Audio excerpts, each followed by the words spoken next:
Bom dia, todo mundo aqui presente.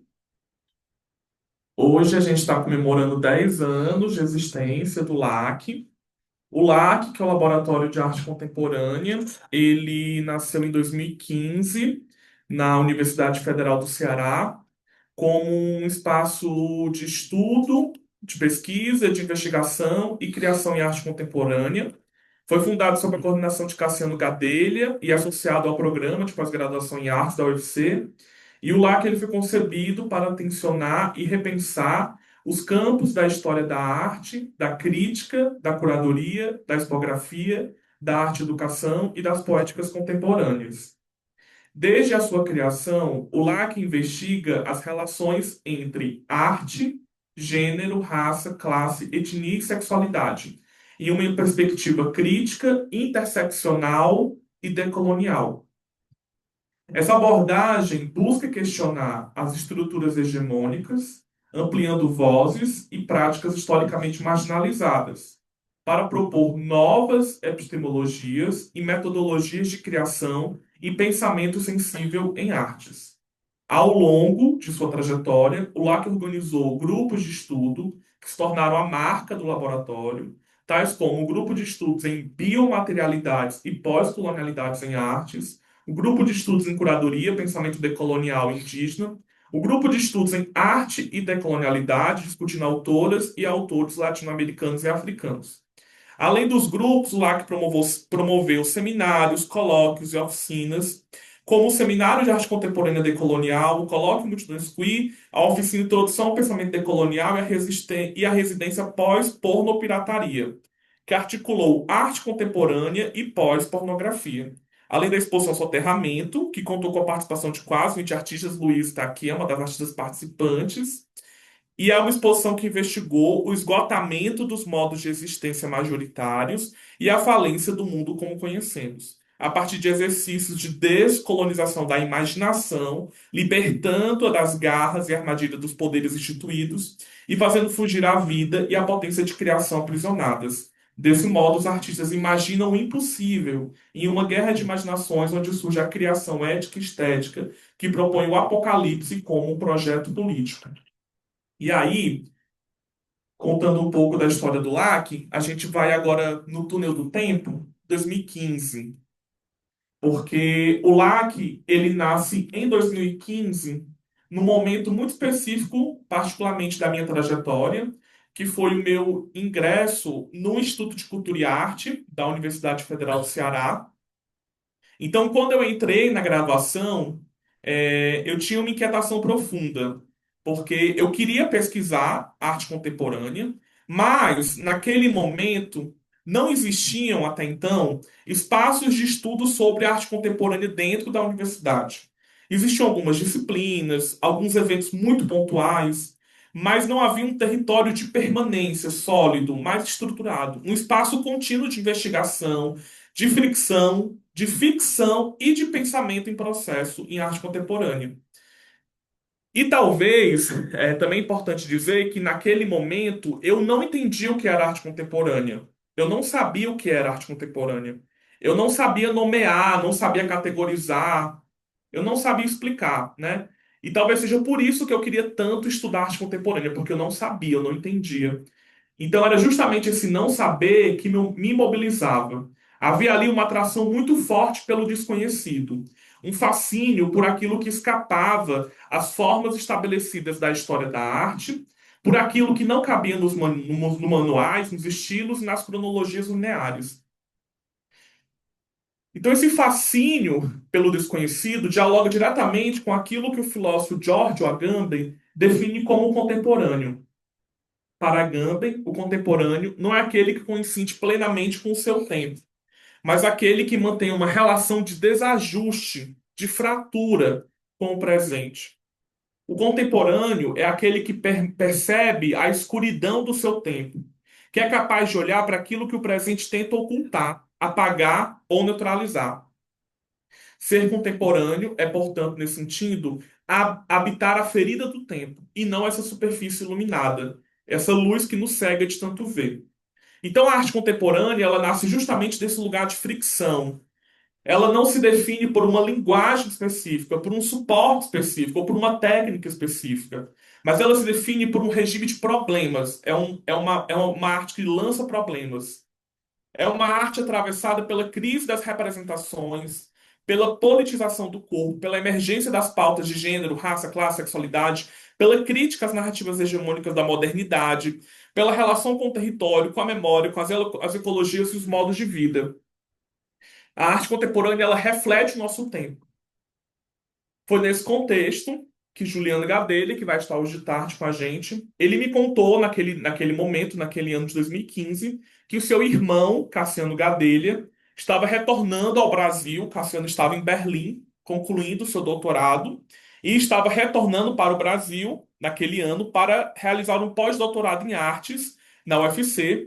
E Juliano me contou que o seu irmão, Cassiano, tinha um desejo de montar um grupo de estudos em arte contemporânea, né? Então, deu match.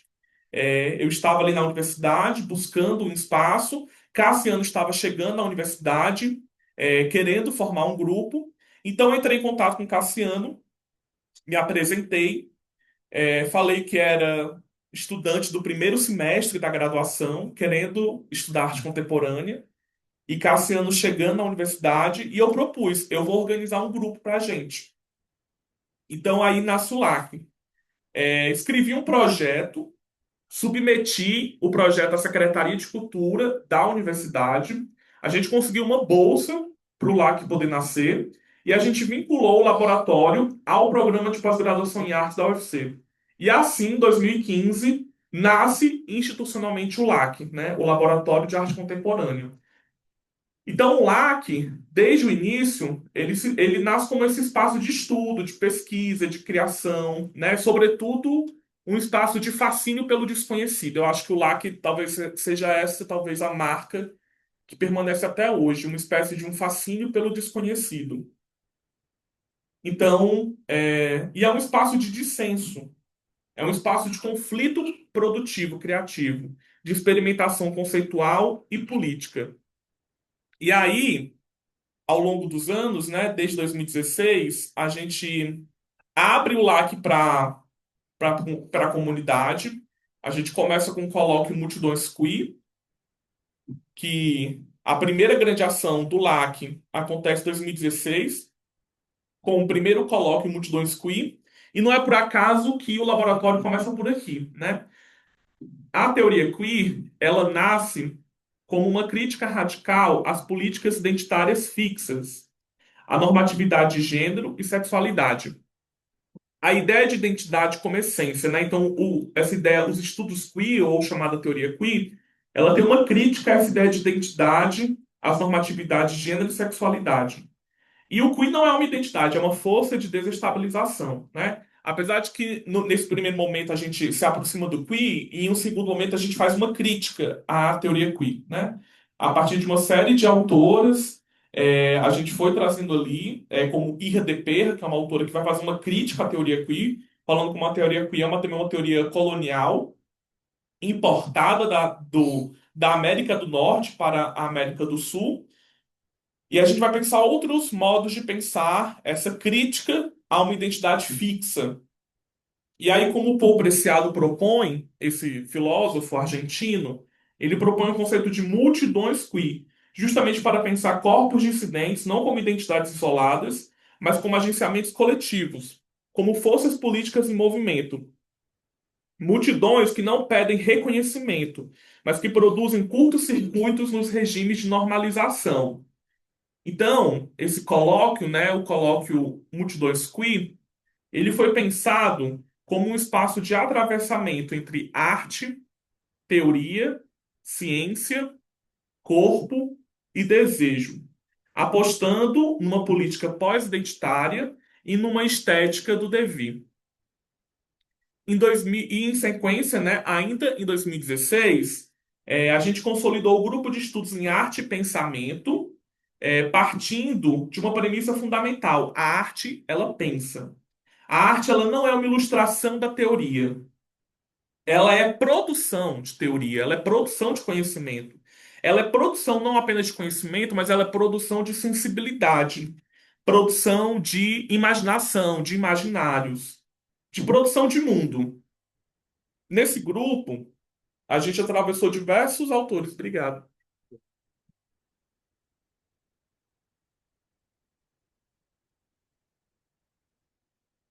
Nesse grupo, a gente estudou diversos autores. Walter Benjamin, Gilles Deleuze, Félix Guattari, Michel Foucault, Sally Ronick, Achille Mbembe, Georges Duberman, Jacques Rancière, enfim, entre outros, né? E sou o primeiro semestre do LAC. Pensávamos a arte como um campo de disputa do sensível, como espaço de fricção entre estética e política, como lugar onde novas formas de vida podem ser ensaiadas. E aí a gente tem essa foto, que eu acho que é uma foto icônica, que esse aqui foi o nosso primeiro encontro público, né? Teve o Colóquio de Arte Contemporânea, né, que foi o nosso primeiro evento público, mas esse é o nosso primeiro encontro dos grupos de estudos. E vocês podem reparar que lotou, né? Assim, teve gente que não ficou para foto, então assim, tinha mais gente do que isso. Mas isso também fala sobre como naquele momento não haviam espaços discutindo arte contemporânea, né? Então, quando se abriu um espaço discutindo arte contemporânea, lotou, né? Assim foi. Havia uma demanda muito grande da cidade em discutir e pensar arte contemporânea. Então, pensar essa espécie também de um certo pioneirismo do LAC, né? A gente está falando de 10 anos atrás, né? Quando muitas discussões estavam ali sendo ensaiadas, né? Quando a gente começou a discutir isso que hoje a gente chama de decolonialidade, então ali de uma maneira nasceu muitas sementes assim. E aí o LAC começou, além dos grupos de estudos, né, que a gente se reunia semanalmente, né? O nosso calendário bastante recheado, né? Foi aí 5 meses de estudo, toda semana a gente estudava um texto de um autor diferente, então assim foram muitos debates. E aí a gente começou uma grande maratona de conferências e de workshops, né? Como, por exemplo, a gente teve uma visita à exposição do Hélio Sica, Estrutura, Cor e Corpo, que a gente teve uma experiência direta com a obra do Hélio, como dispositivo sensorial e político.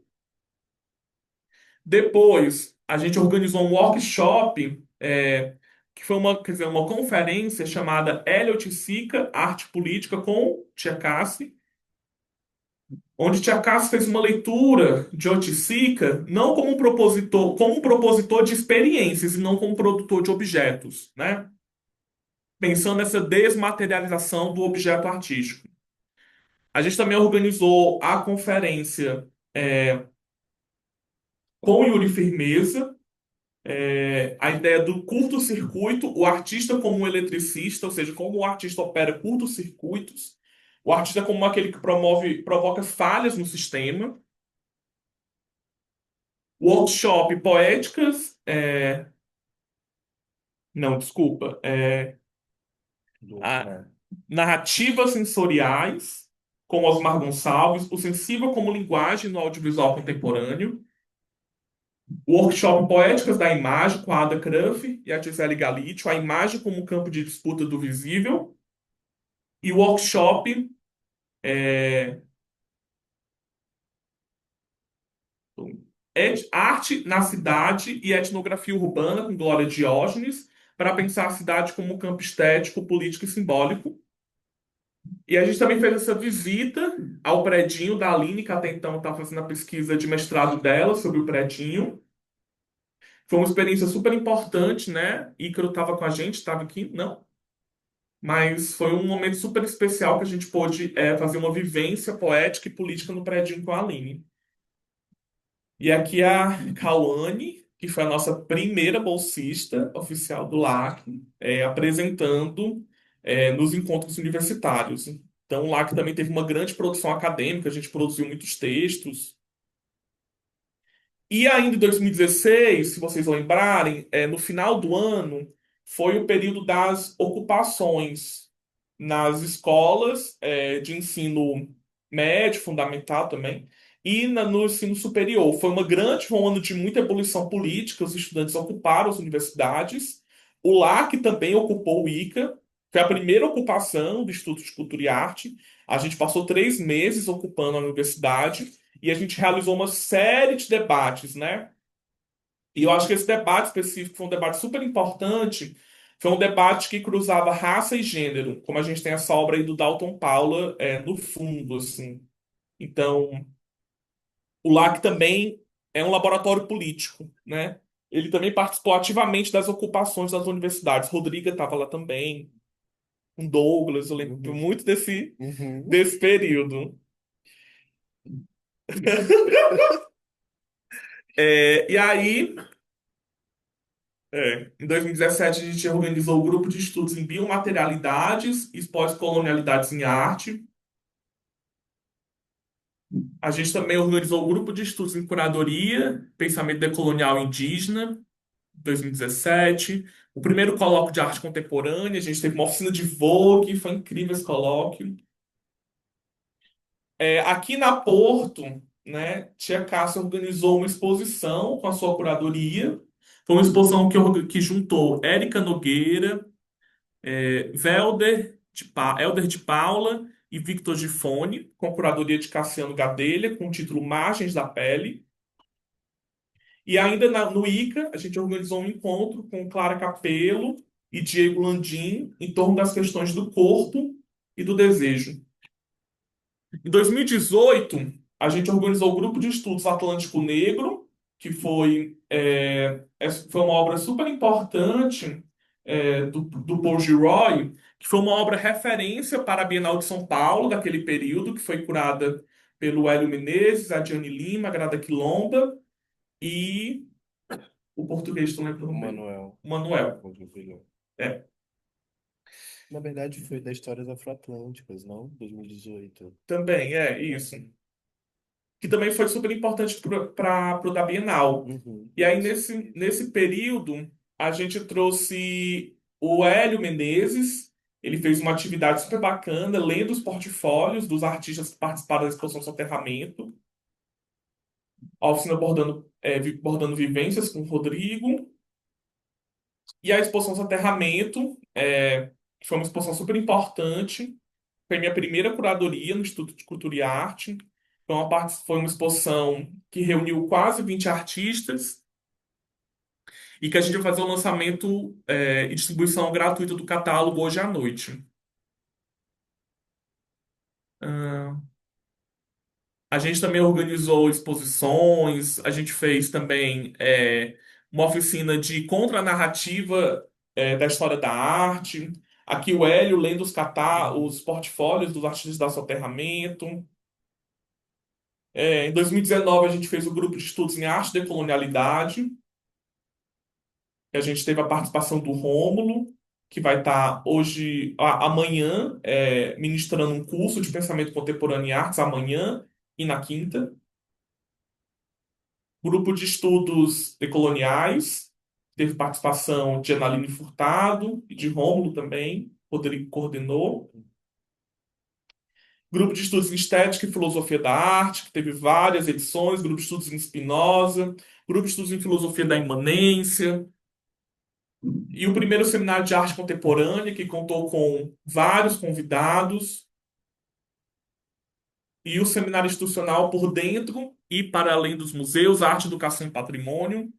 Então, estou só passando para vocês verem o tanto de coisa que a gente fez, né, nesses anos.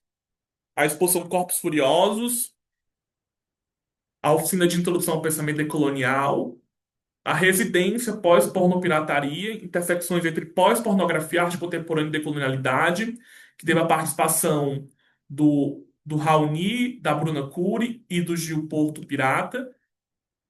A gente concluiu a residência com uma intervenção urbana, o curso Estéticas Macumbeiras na Clínica da Efemeridade com a Castiel Vitorino Brasileiro, lá na Vila das Artes. E a gente também promoveu um encontro da Castiel com artistas que participaram também da exposição Soterramento, uma conversa com ela, e também com o Ailson Heráclito. E aí, em 2020, a gente teve a pandemia, né? Foi esse período pandêmico. A gente estava remoto, a gente organizou esse seminário em torno da ideia da filosofia do fim do mundo. foi um seminário online, onde a gente estava refletindo aquelas questões. E naquele mesmo ano, eu e Rodrigo, a gente organizou um seminário de pesquisa em torno de imaginação e memória na arte contemporânea, no MAC, a convite da Cecília BD e do Chico Cavalcante Porto e do Rafael Scócio. Então foi um seminário super importante para mim, particularmente, assim, porque eu pude organizar e sistematizar uma pesquisa que eu estava desenvolvendo há muitos anos, mas eu não tinha até então sistematizado ela. Então foi uma oportunidade de sistematizar ela e trocar, compartilhar com as pessoas. Em 2021, a gente lançou um livro sobre essas pesquisas, organizando também experimentações dos alunos que participaram. Em 2022, a gente lançou esse livro na ANPAP, que é a Associação Nacional de Pesquisadores em Artes Plásticas. A gente teve a oportunidade de fazer esse lançamento do livro, né? Então, acho que aí já nasce uma espécie de um desejo editorial, já nesse livro. Em 2023, a gente lança o catálogo da soterramento de forma digital, porque a gente até então não tinha verba para imprimir. Então, a gente conseguiu captar uma verba para fazer ele digital. Então, né, 2 anos depois, a gente consegue imprimir ele. Em 2024, o Rodrigo tem um projeto muito grande com o Bell Hooks, traduzindo textos e também organizando cursos. 2025, agora nesse ano, a gente funda a editora do LAC, né? Então, acho que esse desejo de editorial já vinha crescendo na gente. A gente inaugura a editora, né, oficialmente com o livro Temor dos Vivos, que é essa coleção. Eu acredito que a coleção Imaginação e Memória também faz parte dessa coleção, né? Por mais que tenha sido de 2 anos atrás. E a gente atualmente tem dedicado fazer menos projetos, mas também projetos maiores, assim, né? Então, no começo a gente fazia muitas coisas, né?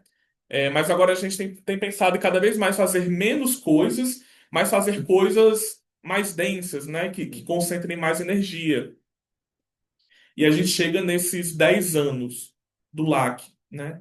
Comemorando com vocês. Hoje à tarde a gente vai fazer o lançamento do livro da Tia Cassi com distribuição gratuita.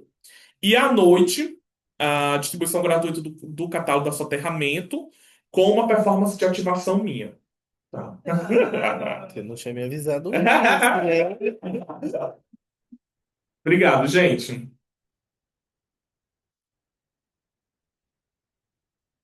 Oi, gente, bom dia. Eu me chamo Rodrigo. Eu adorei que a Lucas fez essa linha do tempo do LAC. Então, o que eu pensei de comentar hoje é mais como eu fui, como o LAC também foi um espaço para que eu pudesse me desenvolver enquanto pesquisador, enquanto pessoa interessada em arte contemporânea também. Na verdade, eu entro no curso de comunicação muito. Depois de muito conversar com a Lucas, na verdade, eu me formei em técnico em edificações, eu estava na engenharia civil, mas estava muito descontente com o curso, com o percurso, assim, com essa ideia de dar continuidade a essa trajetória. E aí, conversando com a Lucas, a gente bolou um plano, que era ela falou assim: olha, sai da engenharia e vamos entrar, eu, você e Hércules, no ICA. Aí a gente, cada um ia para uma frente. Aí ela para filosofia, aí eu estava indo entre moda e comunicação, e Hércules queria moda. Ela falou assim: não, Hércules já vai para moda, deixa ela lá Eu costurando. botei minha filha cada um numa É, universidade cada um foi para diferente. um canto, cada um numa frente. E eu fui para comunicação. Então, quando eu fiz essa mudança para o curso de comunicação, e entrando junto com a Lucas, com o Hércules, foi muito importante ter o LAC, assim, desde o começo, porque o curso que eu entrei era comunicação com habilitação em publicidade, então tinha um apelo muito forte mercadológico, de entender como que funcionam as agências, como utilizar a criatividade, a própria história da arte em favor das campanhas publicitárias, então tinha um método extrativista muito forte, naturalizado dentro do curso, que dentro dos encontros do LAC eu consegui pensar crítica, consegui construir esse pensamento crítico em relação a isso. Também foi dentro do LAC que eu comecei a me entender como artista e como uma pessoa interessada em pesquisar arte. Eu lembro que num dos primeiros grupos de estudo, Cassiano tinha feito uma proposta, uma provocação de que a gente se dedicasse a algum processo de criação. com qualquer materialidade, tema, enfim. E na época eu estava me interessando muito pela ideia de arquivo, de memória, em parte por conta dos textos que a gente discutia no LAC. Então foi a partir desses encontros no LAC, dessas leituras, que eu fui me aproximando devagarzinho desse tema dos álbuns de família, que hoje já estão comigo há uns 8 anos quase. Então eu tenho essa base no LAC e é com ela que eu vou construindo esse repertório para a pesquisa que eu tenho hoje, né? Então, para mim é muito emocionante também olhar isso, né, gente? 10 anos, parece que, sabe, que a gente estava montando a exposição ontem, assim, e, nossa, foi um tempo muito bonito e a gente realmente fez muita coisa. Gente do céu. Por isso que a gente era tudo porquinha, sabia? Não, e aqui foi uma seleção, né? A gente fez bem mais. Lógico, lógico. Eu vi que você foi priorizando tudo que estava bonito, né? Que tinha cartaz. Maravilha, maravilha. E acho que tem uma coisa também que não é incomum que a experiência dentro da universidade, para a gente, quando entra, não seja uma experiência muito feliz, acolhedora, Uhum, que a gente não encontre muitos espaços para se conversar sobre temas, interesses, enfim, encontrar pessoas com quem a gente possa trocar. E eu sinto que o LAC foi esse espaço, não é nenhum desses espaços, mas uhum, foi esse espaço que me motivou a continuar dentro do curso, concluir a graduação e investir nesse desejo, nesse interesse de pesquisa. Porque dentro do curso mesmo, dentro da graduação, da faculdade, com as burocracias, era muito fácil se desmotivar ou em algum momento se desconectar completamente, assim, do curso. Então eu acho que o que eu gostaria de dizer é isso. Eu estou muito agradecido de ter feito parte desse projeto meio sem querer, querendo. A convite da Lucas, assim, foi muito, muito importante. Porque eu acho que, realmente, como a Lucas comentou, foi uma semente, né? Que cada pessoa cultivou e brotou de uma maneira muito particular, muito diferente. E acho que também a prática dos grupos de estudos é algo que eu levo ainda hoje. Hoje eu estou no doutorado na Unesp e lá a gente não tem um LAC, mas a uhum, gente tem o NUP, né? O NUP-A, que é o Núcleo Negro de Pesquisa e Extensão do Instituto de Artes da Unesp. E como membro do NUP, a gente também tem organizado grupo de estudo, porque eu sinto que é uma maneira de fazer esse espaço para a gente reunir pessoas afins que estão interessadas nesse tema. Aí, claro, emissão de certificado, essas coisas que a gente sabe que são importantes para dentro da universidade, mas eu acho que o que eu acho que é mais importante é essa prática de reunir, selecionar bibliografias e, de alguma maneira, compartilhar isso. Então, esses textos da Bell Hooks, né? A primeira vez que eu reuni todos e apresentei eles como um material educativo foi dentro do NUPIA, mas é algo que eu começo dentro do LAC a partir dessa pesquisa. Então, o LAC também, né, entra como apoio desse material, porque não tem como separar. A Lucas, inclusive, foi uma das revisoras de uma das traduções, Beleza Subversiva, que é um texto muito lindo, que a Bell Hooks escreve sobre o Félix González Torres. Então, acho que o meu desejo, digamos assim, é que, bom, que o LAC tenha mais 10 anos, 20 anos, que outros projetos assim também surjam. Porque é isso, a Lucas tinha o sonho, assim, né, de estudar arte contemporânea, conectou com Cassi, eu, Hércules, Cauane e outras pessoas fomos entrando aos poucos no projeto e também construindo isso, então acho que tem algo de não saber exatamente onde aquilo vai dar ou como aquilo vai acontecer, mas ter essa dedicação, esse empenho e essa vontade de organizar isso, assim, eu acho que é algo que nunca foi uma questão para gente, assim, dar continuidade ao LAC. Então, eu acho que é isso. Desejo mais 10 anos e que venha muitas, muitas outras coisas lindas também pela frente. É isso. Obrigado, gente. Gente, 10 anos. Meu Deus. Eu queria só comentar umas coisinhas a partir da fala de Rodri, é, 10 anos. que uma das pessoas que mais importantes no LAC é a Tia Cassi. Eu acho assim, incontornável, incalculável, indimensionável a força, né, que ela que ela foi não só nas nossas vidas, mas na vida de várias pessoas e da cena artística de Fortaleza, do Ceará e do Brasil. Porque a radicalidade do pensamento de Cássio, né, realmente era uma radicalidade transformadora, né? Cada encontro com o Che Cássio parecia que era realmente meteórico, Uhum. né? Ela tinha uma capacidade de uma certa destruição de certas lógicas de pensamento caducas e ao mesmo tempo me fascinava porque eu não entendia quase nada do que ela estava falando, para ser sincero, assim, eu não entendia quase nada do que ela estava falando. Mas aquilo me fascinava muito, né? Novamente, assim, eu tenho um grande fascínio por aquilo que eu não conheço, que eu não entendo, né? E acho que por isso que eu me viciei tanto na Tia Cássia, assim, como eu era uma grande fiel dela mesmo, assim. Era uma, porque ela tinha uma capacidade mesmo de articular pensamentos que eram tão complexos que realmente era difícil de. Porque eu precisava pensar de uma outra forma para poder pensar junto com ela, né? Então, é, os quatro primeiros anos do LAC que ela coordenou foram os 4 anos que, para mim, foram muito importantes, porque foi a minha graduação, né? A graduação de Rodri. Então, eu digo que a minha formação, né, não foi na graduação, eu, na verdade, eu nem ia para as aulas, assim. Eu literalmente não ia para as aulas. Eu me formei nos grupos de estudos, assim, foi Uhum. organizando os grupos de estudos, me encontrando com as pessoas. Me formei muito também na Porto, assim, acho que a Porto foi dos espaços de formação mais importante para mim. Eu era literalmente, assim, carteirinha da Porto, tava aqui todos os masterclass, na época tinha os masterclass. Eu não faltei em nenhum, eu fui literalmente para todos os masterclass, todos, literalmente, eu não faltei nunca. E é para mim.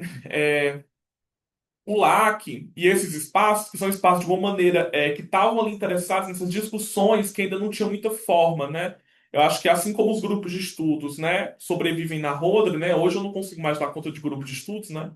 Hoje eu não participo mais de nenhum, eu não tenho mais condições de organizar grupos de estudos, por que eu amo, né? Mas eu acho que acho que a herança dos grupos de estudos ficou para a Rodre, mas no meu caso talvez seja muito essa coisa de um fascínio por esse desconhecido, assim, por isso que ainda não ganhou forma, né? Que eu acho que os Masterclass da Porto fazia isso, o LAC também fazia esse local de tentar ser esse termômetro dessa energia invisível, assim. E aí, quando o Cassi faleceu, eu e Rodri, a gente recebe essa herança, essa missão, que é coordenar o LAC. Então, a gente tem coordenado o LAC desde então, há mais ou menos 5 anos, eu acho. A gente está nessa coordenação do LAC e que a gente espera que, quem sabe, no futuro outras pessoas possam, né, seguir esse projeto também, né? Enfim, que esse projeto possa também ter vida própria, assim, que ele possa se transformando também. E eu acho que são poucos projetos, né, coletivos que têm essa duração que o LAC teve, né, assim, de 10 anos, porque muitos coletivos, eles acabam muito rápido, né? Tem coletivos que duram 3 anos, e acho que o LAC está durando 10. E eu espero que continue durando, né? E por incrível que pareça, a gente não tem briga, a gente não briga. A gente, Podia, né? né, vou dar uma respeitada assim, é, a gente tem uma vida muito ocupada. Sim. Isso é Acho que fato. isso ajuda a não É, brigar. não, exatamente, assim. Mas a gente tem uma relação ótima, assim, a gente não. E a gente tem desejo de criações, como eu falei, gente, pela vida ocupada, a gente acaba cada vez mais fazendo menos projetos, mas também projetos muito pontuais, muito precisos, com pesos muito importantes para a gente, né? Então, ano que vem vão ter muitos outros, mas projetos bastante pontuais. E eu espero que o LAC vá, assim, de pouquinho, tendo essa. Eu acho que os nossos próximos anos vão estar muito focados na editora. A gente quer publicar o livro de Juliana Gadelha. É super importante a gente ter um livro da mãe, né? Que ela vai estar aqui hoje de tarde, pensando aí todas as loucuras dela, porque eu acho que ela é um outro termômetro do invisível aí também, que a gente, é isso que eu acho que a gente está interessada. A tese de Rodri, Uhum. que vai sair logo logo. Vambora. A tese de Wells tem poéticas interespécies, tem muita coisa para publicar. A minha também, logo logo, o Giro Espectral. E não só da gente, né? A gente também está interessado em outras pessoas também que estão produzindo pensamento radical. A gente também quer publicar esses pensamentos, porque eu acho que a editoração, ela é uma maneira da gente difundir esses pensamentos outros, né? Uma maneira da gente organizar esses pensamentos e difundir eles. E para além das editorações, dos livros, né? A gente também quer fazer muitas exposições e também exposições em livro, né? Então, acho que são um pouco os próximos passos do LAC, né? E eu Uhum. espero que daqui a 10 anos a gente possa, de repente, estar aqui na Porto de novo, quem sabe, né? Comemorando 20 anos do 20 LAC. anos. 20 anos do LAC, né? Como é que a gente vai estar, amiga? Quero estar bem, bonitona, tá? Vivas, pelo menos, né? Vivas. É, o mundo não pode se acabar até lá, não. É, é isso, gente. Obrigado, viu? Obrigado. Ai, que maravilha. É, tá aberto? Alguém quer fazer questões, perguntas, comentários? Ah, Luiz, Fazer. pega aqui só para o pessoal ouvir, que tá gravando.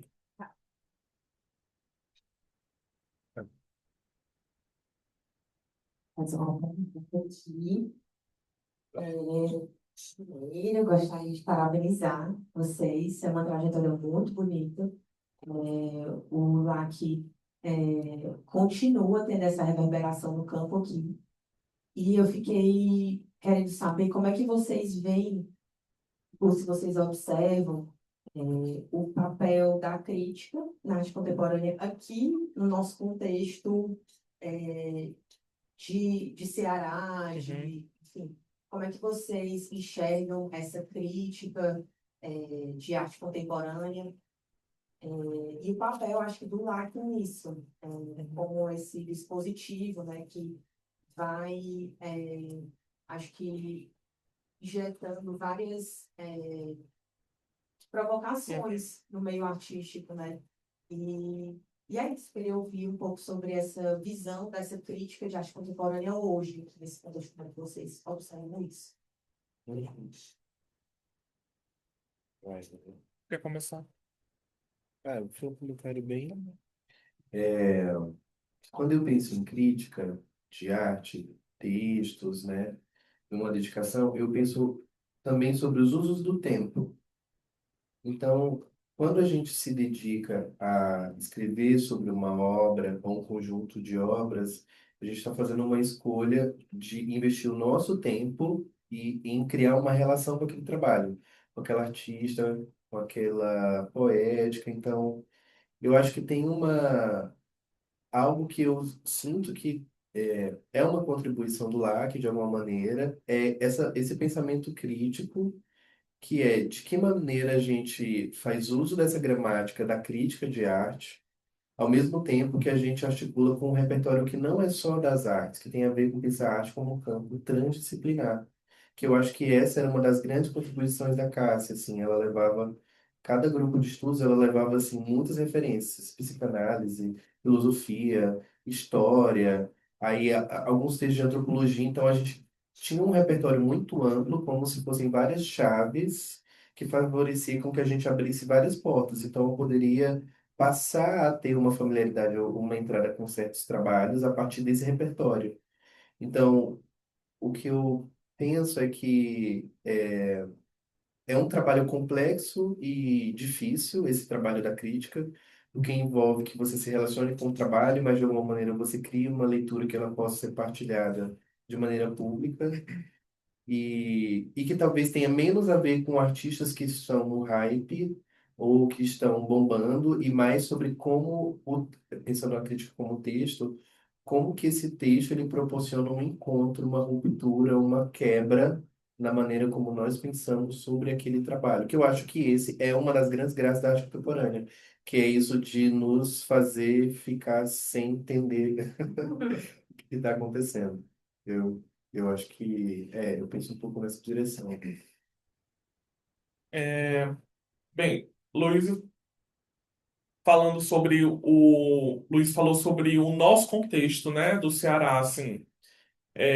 Aqui, você ser artista e sobreviver só como artista já é um desafio, imagine para um crítico de arte, né? Mais ainda, porque Pelo menos o artista ele consegue tem espaços de residência para o artista, ele consegue comercializar o trabalho, tem muitos editais focados para atender essa figura, mas o crítico, a gente não tem espaço para o crítico. As próprias instituições, por exemplo, não criam espaços para o crítico, assim. Atualmente, até então, aqui, por exemplo, no Ceará, nós não tínhamos iniciativas que fomentavam a crítica. A gente não tem uma residência de crítica, a gente não tem um edital específico para crítica, tem alguns editais que são focados na memória e tal, para o arquivo, e aí a gente consegue entrar na crítica de alguma maneira.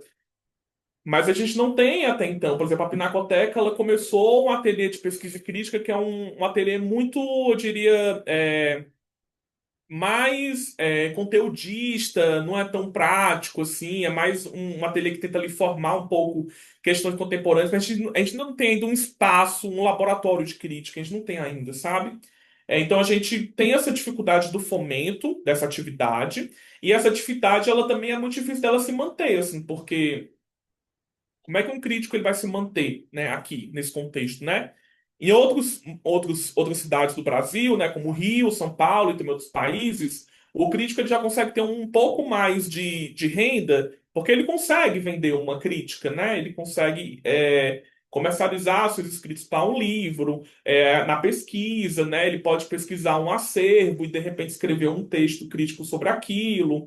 Então ele consegue de alguma maneira ter uma comercialização maior do seu trabalho, né? Porque a crítica ela também é um trabalho. Mas ao mesmo tempo existem correntes críticas que vão pensar que a crítica não pode ser um trabalho. Porque se a crítica ela é um trabalho, ela de alguma maneira ela vende a sua força de trabalho e ela perde a sua, digamos assim, a sua força crítica, porque se torna uma mercadoria, né? Então isso até é contraditório, né? Porque é como se o crítico não pudesse ser um trabalhador, né? Ou ele não pudesse ser remunerado, né? E isso é complexo, né? Porque hoje, inclusive, a crítica em várias cidades ela é capturada porque ela se tornou uma mercadoria de legitimação. Então, eu convido um crítico para escrever sobre o meu trabalho e esse crítico ele legitima o meu trabalho. Então, eu pago pela legitimação, né? Então, isso também é paradoxal, né? Porque a ideia é que o crítico ele tem que ter uma certa espontaneidade. E o que tem acontecido é que cada vez menos os críticos têm tido espontaneidade, eles têm sido cada vez mais acionados por outros e têm os seus textos literalmente financiados como ferramentas de legitimação, né? Então isso é um problema. E a gente também tem um outro problema que nós não temos muito espaço de formação em crítica na cidade, né? Como eu falei, por exemplo, na graduação, a gente tem a graduação em licenciatura em artes visuais no IFCE, que eu acho que não tem a cadeira de crítica, acho que não tem nem de curadoria. Então, as próprias universidades não têm cadeiras de crítica de arte, e nem professores, muitas vezes, às vezes, capacitados assim, para isso. Assim. Nós não temos um bacharelado em artes ainda, nós temos uma licenciatura que é muito voltada para a educação. E os professores, então assim, acaba que a crítica de arte ela se torna muito. O lugar que ela encontra é na pesquisa acadêmica, sendo que a pesquisa acadêmica, muitas vezes, ela é muito engessada. E acaba que a crítica de arte ela se torna muito mais pesquisa acadêmica do que uma crítica de arte. É muito mais uma pesquisa acadêmica com uma natureza crítica, mas ela não chega a se tornar uma crítica de arte, assim. Ela pode até ser, né, uma crítica, assim, mas a academia ela limita muito as possibilidades de experimentação da crítica. Porque a crítica, ela é um texto, mas ela também pode ser organizar um livro, né, como a gente tem feito, né? Acho que aqui na cidade a gente tem o Reticências, que eu acho que é a maior experiência de crítica de arte que nós temos atualmente, que é um espaço que tem feito, tem tido a revista, que tem publicado periodicamente. A revista, se não me engano, está na sua sexta edição, e é um projeto de crítica de arte, é um projeto que está ali organizando textos, está difundindo pensamento crítico sobre arte. Tem também a loja Reticências, que tem uma curadoria de críticas, não é um. Acho que a loja Reticências é mais do que uma loja, né? É um espaço de é um espaço curatorial de pensamento sensível em artes. Então, eu acho que a maior experiência que a gente tem atualmente é a Reticências e o laboratório o LAC, né, que a gente tem dedicado à editoração. Acho que talvez sejam as duas experiências que eu vejo que tem tentado fomentar a experiência da crítica, né? E cada vez mais também sinto que a gente tem poucas pessoas interessadas pelo ofício da crítica, porque querendo ou não é um ofício muito é, porque é um ofício quase que contra-egóico de alguma maneira, né? Porque os artistas querem muito falar sobre si, muito sobre, né? Tem uma coisa quase egóica, eu sinto, né? Essas novas, assim, os novos artistas têm uma coisa meio egóica, eu sinto isso, assim. E o crítico, ele dedica o seu tempo ao outro. Assim, quem tá interessada nisso, assim, quem tá interessada em dedicar o seu tempo em sentir o trabalho do outro e refletir com o outro o trabalho do outro, assim, são poucas pessoas que estão interessadas nisso, né? Então acaba que também a gente acaba tendo na nossa economia, sei lá, 99,9% artistas e 0,1% crítico. Então, assim, essa matemática não bate, né? E o artista precisa do crítico. Uhum. E a gente precisa do crítico para também lançar questões, porque os artistas acabam que reproduzindo muitos clichês, né? Então, às vezes o crítico é importante para ele lançar questões, assim, né? E eu acho que talvez de ler a produção e lançar essas questões, né? Então, eu acho que são alguns desafios, né? Eu acho que para a gente superar esses desafios, a gente vai precisar da ajuda das instituições públicas, né? E como a gente pode cada vez mais fomentar mais espaços de crítica, assim, acho que a gente precisa fomentar esses espaços, né? A gente precisa fomentar esses espaços para que essas pessoas nasçam, surjam e que elas tenham condições de fazer crítica, né? Acho que talvez seja isso, assim, que as instituições elas tenham esse dever, elas têm esse dever e que elas possam assumir essa responsabilidade de fomentar espaços de crítica. Alguém mais?